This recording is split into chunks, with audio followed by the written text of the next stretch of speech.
iyo le nhliziyo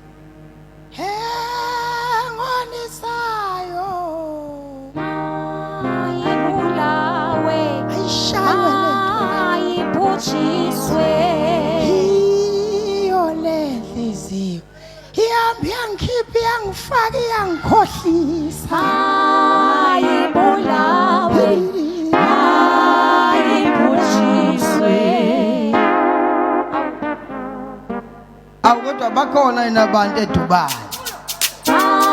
ayibulawe ayibhujiswe ayibhujiswe ayibula ayibhujiswe